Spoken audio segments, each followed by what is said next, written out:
نو چونکې د مشرکینو په شرک باندې چې کله رد وشو یقینا د هغوی د طرف نه مخالفت او دغه شان مکر و فریب او سازش او دغه شان غیر اخلاقی نامناسب الفاظ سب و شتم بدرد ویل دا د هغوی د طرف نه کېدل. ورپسې الله تبارک و تعالی خپل حبیب کریم صلی الله علیه وسلم ته فرمایي چې ته عفو او درگذر نه کار واخله،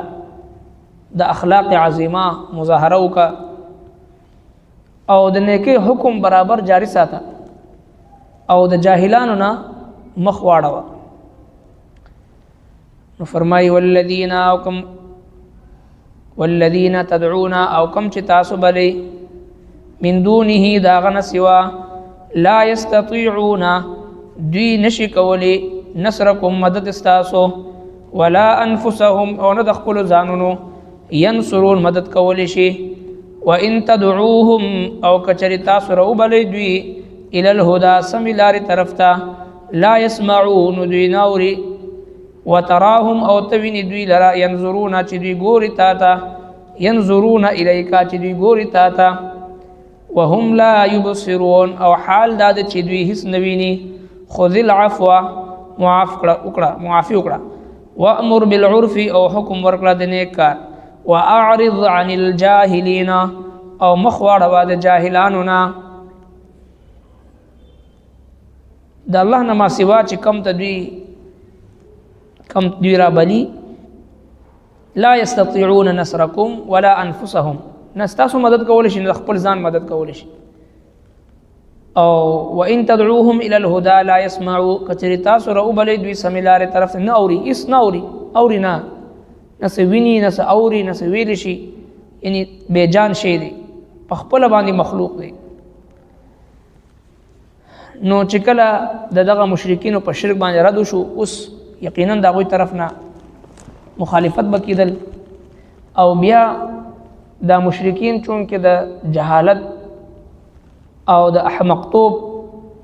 په عروج باندې الله تبارک وتعالی د هغوی نه هدایت چې کوم نور او رڼا د هغه تې اغشتی. نو چې کله یو انسان د خپل ځان په شان د انسان ته عبادت کوي، چې کله یو انسان قبر ته عبادت کوي، چې کله یو انسان اونی بوټي ته عبادت کوي او چې کله یو انسان یو غوی ته عبادت کوي، نو بیا د دنه د څه د خیر تمه څوک کولی شي؟ چونکه دوی د مزغو نه خلاصو، د اخلاقو نه عاري خلکو، نو د دوی داسې خبرې وي چې د هغې د وجه نه مسلمانانو ته خصوصا امام الانبیا صلی الله علیه وسلم ته ډېر زیات اذیت او تکلیف به ملاوېدو.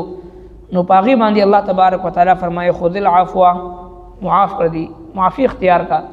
دوی چې کله یو خبر وکړي او تا ته تکلیف ورسوي او بیا سرسري بخنه وغواړي یا معذرت وکړي نو بس قبلوه،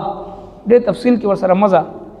بس. وامر بالعرف د نیکۍ حکم کوه واعرض عن الجاهلین او مخ واړوه د جاهلانو نه. د دې آیت کریمه متعلق حضرات مفسرین کرام لیکلی دی چې په غزوه احد کې د جناب رسول الله صلی الله علیه وسلم تر حضرت امیر حمزه رضی الله تعالی عنه چې سید الشهدا ورته ویل شي، د هغه د جسم ټوکړې کړی شو او یا ټوکړې د جسم سترګې تیوستلی شو، کلیجه تیوستلی شو، زړه او دغه شان د بدن یو ټوکړه بیل کړی شو. چونکه امیر حمزه رضی الله تعالی عنه د نبی علیہ الصلوۃ والسلام ډېر زیات محبوب ترو او د نبی علیہ السلام د وفات د پیدایش نه شپږ میاشتې مخکې والد محترم حضرت عبدالله وفات شو. نو خلکو به چې کله د خپل نیکه نه به تپوس کو چې زما پلار ته خلک وایي چې د ښکلې ځواني وه، ډېر ښکلې شباب و، نو هغوی به ورته وایي چې ته خپل تره امیر حمزه ته ګوره. نو پیغمبر علیه السلام چې امیر حمزه ته وکتو نو د پلار مینه پرې ماته شوه. نو غزوه احد کې ګوري چې اویا ټوکړې پرتې دي، سترګې ټول اندامونه کټ کړی شوي دي. نو پیغمبر علیه السلام قسم وفرمایل چې زما د په الله ذات قسم وي زه به اویا کسان د دې په بدل کې به دغه شان قتلو ما د مشرکینو. نو الله جل شانه سنور آیتونه مبارکه دی ورسره دا آیت مبارکه نازل شو خذ العفو معافی نه کار واخله معافی اختیار کا وامر بالمعروف او د نیکی حکم کا واعرض عن الجاهلین او د جاهلانو نه مخ واړه د جاهلانو نه. نو چې کله دا نازل شو پیغمبر علیه الصلاۃ والسلام حضرت جبرئیل علیه السلام نه دې معنا تاسو کو هغه دغه بیان فرمایل چې دغه معاملې کې چې کوم تا قسم کړی دی دی قسم نه تیرېدل پکار دی او پیغمبر علیه الصلاۃ والسلام د خپل قسم کفاره ورکړه او هغه اراده ترک کړه چې کوم د او یو کسانو دغه سي ټوکړي ټوکړي کولو قسم کړو نبی علیه الصلاۃ والسلام د غم او د خفګان د وجنه هغه اراده ترک کړه. اصولا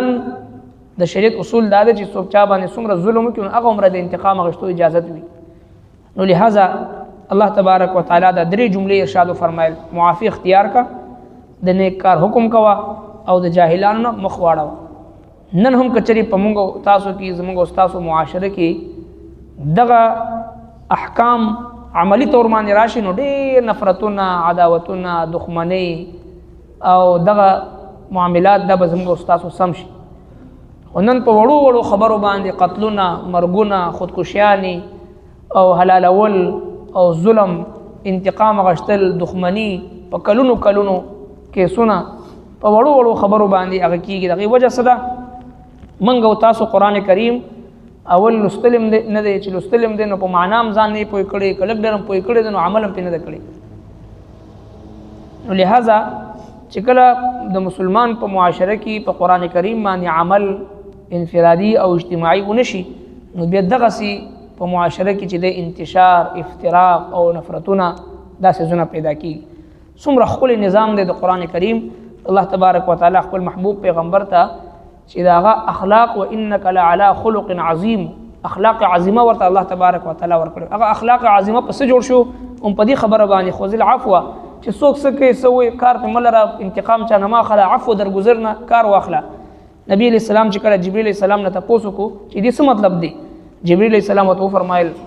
سما محبوب د الله محبوب پیغمبر د دې مطلب دا دی سل من قطعك واعف عمن ظلمك. د دې مطلب جبرئیل علیہ السلام دا بیان فرمایل چې څوک تا سره رشتہ ختمه ته ور سره جوړوا او چې څوک تا باندې ظلم کوي تا غتا معافي کوا او چې څوک تا نه یو شی منی کوي تا غلا ورکړه کوا. جبرئیل علیہ السلام دغه آیت دا معنا بیان فرمایل چې کله نبی علیہ السلام ورته پوسو نو سل من قطعك واعف عمن ظلمك چې څوک تا سره رشتہ ختمي تعلق ختمي ته ور سره جوړوا او چې څوک تا نه منی کوي تا غلا ورکړه کوا او چې څوک پتا ظلم کوي تا ته معافي کوا. خدا ډیره لوی سینه غواړي ډیره غټ زړه غواړي ډیره غټه کلیجه غواړي او لوی همت غواړي په قران کریم باندې عمل کول. پیغمبر علیه الصلاۃ والسلام د خپل اخلاق عظیمه په ذریعہ باندې اخلاق حسنه په ذریعہ باندې بهترین اخلاق په ذریعہ باندې عملی طور باندې موږ تاسو ته داسې زونه خو دلې. ربنا تقبل منا انك انت السميع العليم وتب علينا انك انت التواب الرحيم.